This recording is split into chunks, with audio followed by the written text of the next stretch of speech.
आज मैं एक ऐसी मूवी एक्सप्लेन करने वाली हूँ जो वाकई में ही बहुत मज़ेदार है, जिसका नाम है बिटलजूस पार्ट 2। तो बिटलजूस पार्ट 1 के मज़ेदार अंत के बाद लीडिया डिसीज एक ऑन स्क्रीन साइकिक बन गई है और उसका एक बच्चा भी है जिसका नाम एस्ट्रिड है और वो अपने मैनेजर रोरी के साथ रिलेशनशिप में है। जब डिसीज परिवार चार्ल्स के निधन पर शोक मनाने के लिए इकट्ठा होता है तो साइकिक को अपने अतीत का सामना करने के लिए मजबूर होना पड़ता है। रोरी ने अंतिम संस्कार में प्रस्ताव रखा तो एसिड अपनी बाइक पर सवार होकर गुस्से में भाग गई और एस्ट्रिड अपनी बाइक को एक बाड़ से टकरा देती है, जहां उसकी मुलाकात जेरेमी नाम के एक किशोर लड़के से होती है। और जब वो अपनी डेट के लिए उसके घर जाती है तो उसे पता चलता है कि जेरेमी एक भूत है जो वापस जिंदा होने में उसकी मदद चाहता है। वह मदद करने के लिए सहमत हो जाती है। हालांकि जेरेमी मासूम नहीं होता, वो बस इस चीज़ का दिखावा करता है। बिटलजूस में जेरेमी जब असली अतीत के बारे में जान जाती है तो लीडिया एसिड को आत्मा से बचाने के लिए उसके घर पहुंचती है। हालांकि उसकी बेटी पहले से ही नश्वर दुनिया में होती है और फिर परेशान होकर वो अपनी बेटी को परलोक से बचाने के लिए बेतलगेज को बुलाती है। और यही सीन इस मूवी के अंदर एक मजेदार अंत की ओर ले जाता है।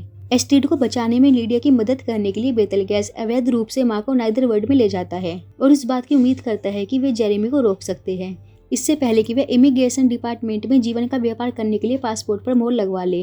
हालांकि वे एस्ट्रिड के जीवन शक्ति के भूत में स्थानांतरित होने के बाद वहां पहुंच जाते हैं, जिससे स्थिति और भी ज्यादा खतरनाक हो जाती है। हालांकि जेरेमी को रोकने का उसका एकमात्र तरीका उसके पासपोर्ट पर मोहर ना लगना है। साथ ही लीडिया एस्ट्रिड को ट्रेन में चढ़ने से रोकती है, क्योंकि अगर वो ट्रेन में चढ़ गई तो उसे वहां से वापस नहीं लाया जा सकता। और लीडिया सही समय पर एस्ट्रिड के पास पहुंच जाती है और उसे ट्रेन से उतार देती है। और इस बीच बेतलगेज भूत जर्मनी के पासपोर्ट पर नकली मुहर्रम लगाने के लिए एक कर्मचारी का रूप धारण कर लेता है, जिससे एस्ट्रिड की जीवन शक्ति वापस उसके पास आ जाती है। और फिर बेतलगेज जेरेमी को आगे गड्ढे में गिरा देता है, जिससे उसका अस्तित्व समाप्त हो जाता है।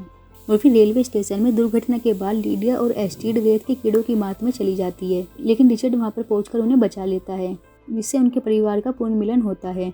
इस बीच डेलिया को वास्तविक दुनिया में 2 जहरीले सांपों ने काट लिया है, जिससे उसकी मौत हो गई है और इसलिए उसे परलोक जाना पड़ा। जैसे ही लीडिया और एस्ट्रिड जीवित दुनिया में लौटते हैं तो रोरी शादी के लिए लीडिया का इंतजार कर रहा होता है। हालांकि बेतलगेज डेलिया की मदद से शादी में खलल डालता है, ताकि यह साबित हो सके कि रोरी एक नकली व्यक्ति है जो केवल लीडिया का पैसा चाहता है।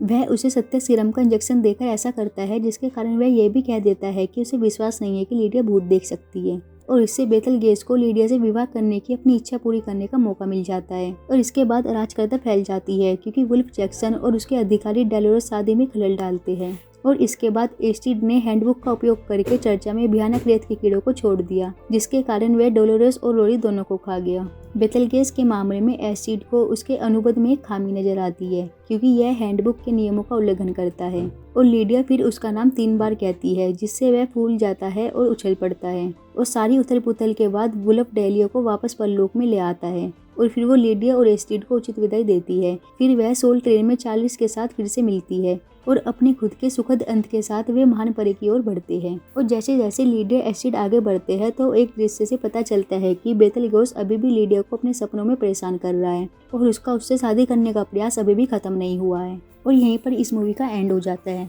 तो अगर आपको वीडियो अच्छी लगी हो तो लाइक जरूर कीजिएगा और ऐसी और वीडियोस के लिए चैनल को सब्सक्राइब कर दें।